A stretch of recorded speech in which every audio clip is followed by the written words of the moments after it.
Hello, you're watching TVP World Talks. I'm Jonasz Rewiński. Serbia is facing another wave of protests, but there is one thing that wasn't there before: violence. With protesters damaging properties of the ruling party and reports of the ruling party in turn resulting to police brutality, the government of Aleksandar Vučić is walking an even finer line between Serbia's EU aspirations and his team's Russia-friendly leanings. And speaking of Russia, Moscow has issued an ominous statement saying it will not remain unresponsive. Joining me now to discuss the ongoing crisis is Ivan Vejvoda, permanent fellow at the Institute of Human Sciences in Vienna. Hello and welcome to TVP World. Thank you for having me. So let's actually begin with what Russia had to say on the latest developments. It will not remain unresponsive. What could this mean in the context of how Russia has been approaching the Serbian internal politics during the last couple of years?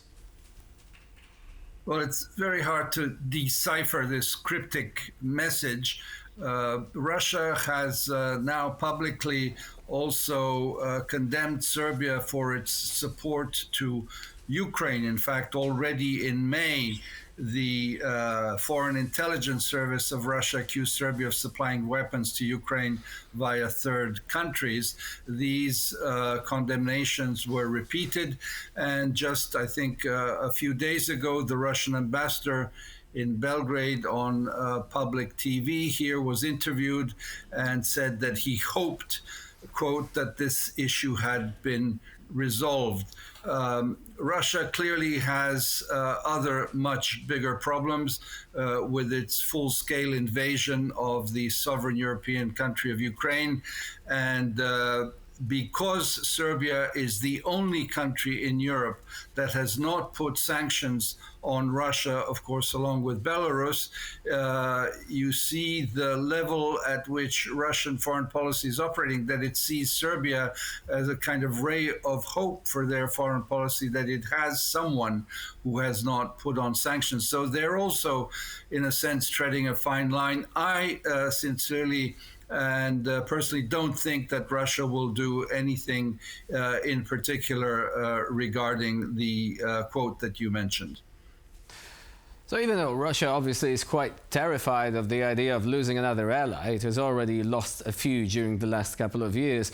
What you're saying is that it is not going to move in a decisive manner. Now, the question is what the European Union is going to do, because it has a stake here as well, given that Serbia, even though it often actually acts in a way that is not unfriendly towards Russia, it's also a candidate state for EU membership. Do you expect anything to happen now that we have reports of, for example, an MP being beaten up by police for filming the protests, by reports of increasing police brutality? Indeed, you are right to point out the very important relationship with the European Union.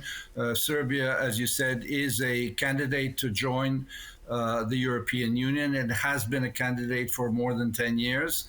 The government and its main representatives repeat every day that the strategic goal of Serbia is to join the European Union, but at the same time, Serbia has not moved over the past 3 years in any way to fully comply with the conditionalities that are being put forward. Serbia is playing this game of trying to balance out these relationships. The relationship with Russia on Serbia's side is mainly predicated on the fact that the 15% of the energy mix of Serbia is gas, which heats cities, and Serbia has a relatively favorable price for that gas. That is the practical side of why Serbia has this relationship. But as I said, at the same time, Serbia has been fully supportive of Ukraine. President Vučić actually traveled to Ukraine a few months ago to Odessa for a meeting with President Zelensky. His wife has traveled to Kiev several times. and Serbia has, as is known, been fueling through third countries enormous amounts of artillery shells that are crucial to Ukraine's defense against Russia's invasion. While on the domestic front, it is now full 9 months that Serbians have been protesting. It is a student-led protest that has been joined by civic forces that have been demanding a return to the rule of law, a return to independent judicial institutions, and a return to a dignity where the president does not have all the powers in his hands. And the political demand has been for early elections so that this crisis can be resoled. What does the government say to these demands? Because so far it has been unwilling to budge. Obviously, the previous prime minister was actually dismissed a while ago, even though most of the ministers actually stayed the same. But Vučić himself is saying that elections will take place at the scheduled time, which is 2026. So do you think that we're going to see any sort of snap elections before this, or will the government stick to its guns and carry on regardless of the increasing pressure? The government, you are right to point out, has made many concessions. The main one has been the change of prime minister. But just very recently, about a week ago, the president said that actually we would have early elections, different from the declarations that you were quoting, that they would be held in the constitutional times, which is end of 26, beginning of 27. He said that they would be held early. He's clearly under pressure. The government is at a loss on how to actually respond. The other concessions have been that they have been fueling documents related to the initial phase of this crisis, namely the death of 16 people when the canopy of the train station in Novi Sad collapsed on November 1st of last year. A number of ministers have been now indicted, as have several senior government officials. Two of these ministers have been allowed to remain in house arrest.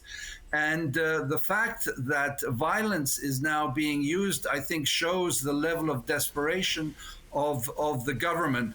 And however horrible the violence is, and you've seen some of the pictures as we've been speaking, they are also being controlled. There was a visit of the Austrian Prime Minister, Chancellor, just a few days ago, and there was a leak, I think, from Austrian sources that the Austrian Chancellor came to warn President Vučić not to use violence of any greater sort than he is using and arresting people if he wishes to remain in the status of candidate for the EU. And to go to your previous question on the EU, it has been sending out signals and warnings. Those protestings are saying that that is not enough, that we have reached a point where really this needs to be resolved. And the joint position of the protesting students and citizens is that change has to happen peacefully through elections. Do you think the European Union is running the risk that another country might actually experience the sort of democratic backsliding that we've seen in Georgia, another candidate state which now is actually still, in theory, a candidate, but it has suspended its negotiations due to the decision of its own government? Do you think the EU is deliberately being restrained here so as not to be seen as interfering too much, but also runs the risk of actually losing the support of ordinary people in Serbia as a result? Well, I think that is the right question to be asking. People are unhappy with the way that the European Union has been responding.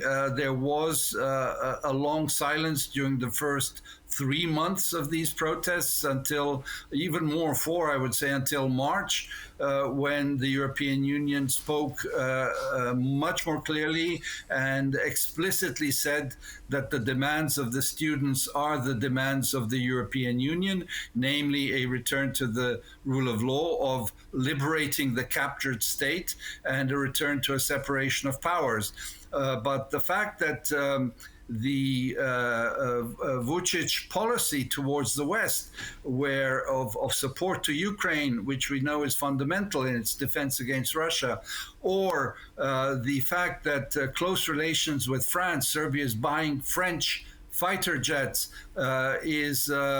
has France as the main builder of the metro of Belgrade. A French company owns Belgrade Airport.